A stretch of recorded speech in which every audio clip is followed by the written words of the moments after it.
Madame, Monsieur, bonsoir. Dans l'actualité de ce vendredi 29 novembre 2013, la présidente de l'Association des magistrats tunisiens, Kalthoum Kano, a affirmé lors d'une conférence de presse commune entre la Tunisie et la Libye, portant sur la justice au temps des étapes transitoires, que la justice n'est pas indépendante, surtout avec les tentatives d'avoir une mainmise sur elle. Kalthoum Kano n'a cependant pas nié une certaine amélioration dans le secteur après le 14 janvier 2011.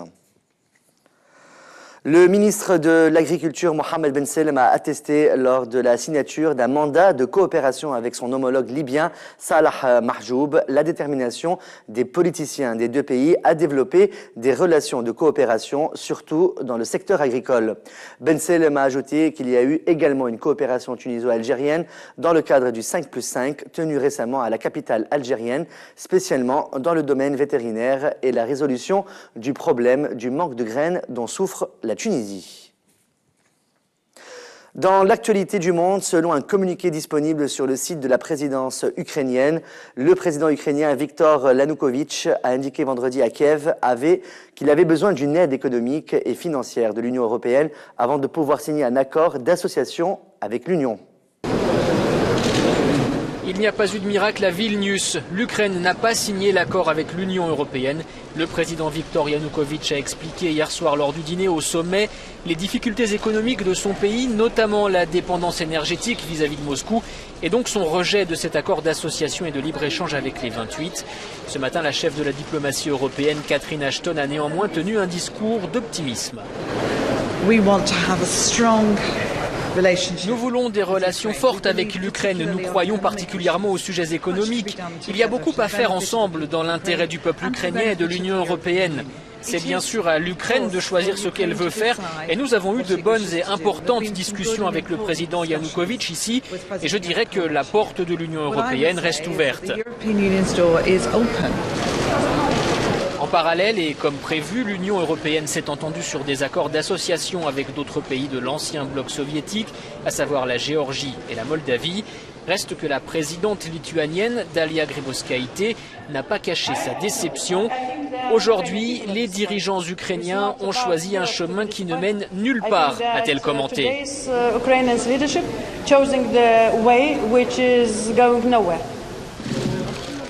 Un étudiant tué lors d'un rassemblement islamiste, de jeunes partisans des frères musulmans emprisonnés et des manifestations laïques jugées illégales, l'autoritarisme du pouvoir égyptien suscite l'indignation même parmi ses partisans. Des violences qui interviennent alors que les nouvelles autorités égyptiennes sont accusées, même parmi leurs partisans, d'opérer un tour de vis qui n'est pas sans rappeler le régime de Hosni Moubarak. Des jeunes filles condamnées à 11 ans de prison, des manifestants non islamistes dispersés pour la première fois depuis la chute de Morsi, au-delà désormais des cercles des défenseurs des droits de l'homme qui dénonçaient depuis plus de 3 mois la très sanglante répression visant les partisans du président islamiste déchu Mohamed Morsi. De nombreux Égyptiens dénoncent un retour du pouvoir autoritaire. L'Égypte dans les affres du retour à l'autoritarisme. Depuis la promulgation d'une loi controversée qui restreint le droit à manifester, le pouvoir égyptien s'est attiré les foudres de ses propres partisans, d'autant que ce jeudi soir, une des figures de proue du mouvement pro-démocratie a été arrêtée. Son tort, avoir appelé la population à manifester. Un étudiant de 19 ans est mort en marge d'un rassemblement. La police est désormais autorisée à disperser la foule par la force, de quoi renforcer les moyens de répression à l'encontre des frères musulmans. Depuis la destitution du président Morsi par l'armée, plus d'1 millier de ses partisans ont été tués. Mardi, la condamnation de 21 jeunes femmes a provoqué une onde de choc dans le pays. Arrêtées lors d'une manifestation, elles ont été accusées de faire partie d'une organisation terroriste. 14 d'entre elles ont été condamnées à 11 ans de prison. Les 7 autres jeunes filles, des mineurs, ont été envoyées en maison de correction. Un verdict dénoncé par Amnesty International.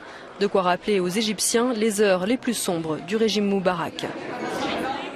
Les manifestants thaïlandais ont occupé vendredi le quartier général de l'armée de terre et assiégé le siège du parti au pouvoir pendant quelques heures avant de se disperser. Nouvelle démonstration de force pour pousser le gouvernement à la démission.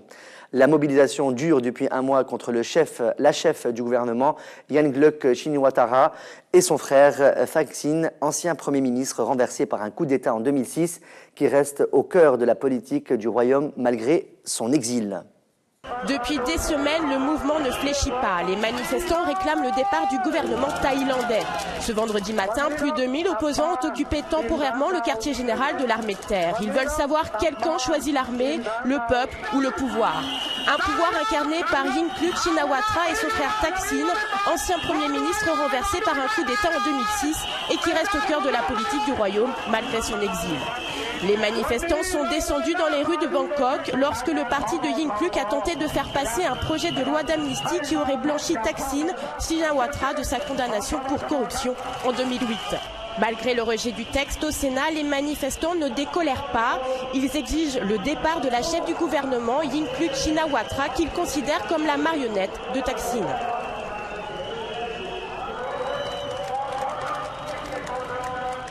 Le Japon et la Corée du Sud ont affirmé jeudi avoir envoyé des avions dans la nouvelle zone de défense aérienne décrétée par Pékin, sans en référer aux autorités chinoises qui ont à leur tour annoncé vendredi y avoir dépêché des avions de combat. Les appareils chinois ont effectué des patrouilles aériennes de routine, une mesure défensive et conforme aux pratiques internationales habituelles, a déclaré à l'agence de presse officielle Chine, Nouvelle Shen Qing, porte-parole des forces aériennes de l'armée populaire de libération. Nouvelle escalade des tensions dans la zone de défense aérienne récemment décrétée par Pékin. Cette fois, c'est la Chine qui a envoyé des avions de combat pour des patrouilles de routine, une réponse au vol d'avions américains, japonais et sud-coréens. C'est à eux que s'est d'ailleurs adressé ce porte-parole chinois. Nous demandons aux États-Unis et au Japon de corriger leur erreur, de cesser leurs accusations irresponsables contre la Chine, d'arrêter de créer des tensions et de cesser toute action ou déclaration qui puisse menacer la stabilité régionale. À l'origine de la dispute, les îles Senkaku, administrées par le Japon mais revendiquées par la Chine sous le nom de Diaoyu. Pékin a relancé les tensions samedi en obligeant les avions étrangers lorsqu'ils survolent ces îles à déposer leur plan de vol, faire connaître leur nationalité et rester en contact radio avec la Chine. 80 personnes ont été blessées tôt vendredi matin lorsque le ferry ultra rapide qui les transportait entre Hong Kong et Macao a heurté en mer un objet non identifié, a annoncé le département de la marine de Hong Kong. Selon des informations reçues du département de la marine, 80 personnes sur le ferry ont été blessées et parmi elles, 4 sont considérées comme grièvement blessées, a déclaré un porte-parole du gouvernement de Hong Kong. La collision a eu lieu près de la petite île d'Eiling Chow, a-t-il ajouté. Un accident de ferry a fait 85 blessés à Hong Kong. L'Hydroptère Madeira, un bateau ultra rapide, assurait la liaison avec Macao quand il a heurté un objet non identifié. 105 passagers et 10 membres d'équipage étaient à bord.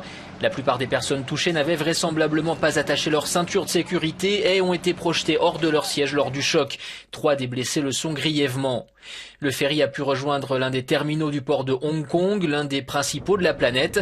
Les transports maritimes jouissent traditionnellement d'une excellente réputation dans l'ancienne colonie britannique, mais cet accident est le deuxième en l'espace d'un peu plus d'un an. En 2012, une collision entre 2 ferries avait coûté la vie à 39 personnes.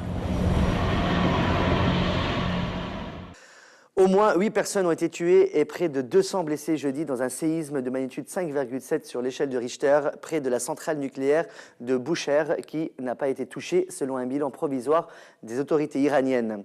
Le séisme n'a pas entraîné de problème pour les activités de Bushehr, a affirmé un responsable des relations publiques de la seule centrale nucléaire iranienne citée par la télévision d'État. Ces images viennent d'Iran où un séisme a fait au moins 8 morts et près de 200 blessés.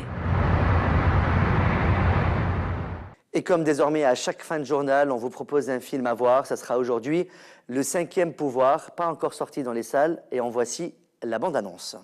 Aligne-les. Ok. Aujourd'hui, une vidéo est apparue sur le net représentant ce qui semblerait être un hélicoptère de l'armée américaine faisant feu sur des journalistes sans armes. 12 millions de personnes ont vu cette vidéo et tu veux me faire croire qu'il s'agit d'un site sans importance? Ceux contre qui nous luttons ont des hommes, de l'argent et des armes. Moi, tout ce que j'ai, c'est un site web. Tu veux vraiment changer le monde?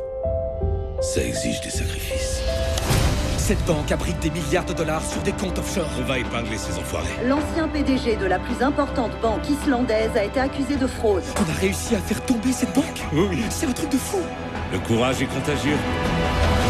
Aujourd'hui, la Maison-Blanche a révélé la fuite de 90 000 documents militaires. On risque une crise internationale majeure. Ils sont à nos trousses. Il faut publier maintenant. C'est la plus grosse fuite d'informations confidentielles de toute l'histoire. Si on avait eu quelqu'un comme vous, le mur de Berlin serait tombé des années plus tôt.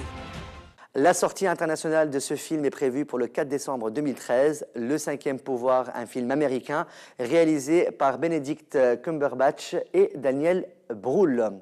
C'est la fin de ce journal, merci de votre fidélité. On se retrouve demain soir pour une nouvelle édition. Passez une très bonne fin de soirée sur notre chaîne. À demain.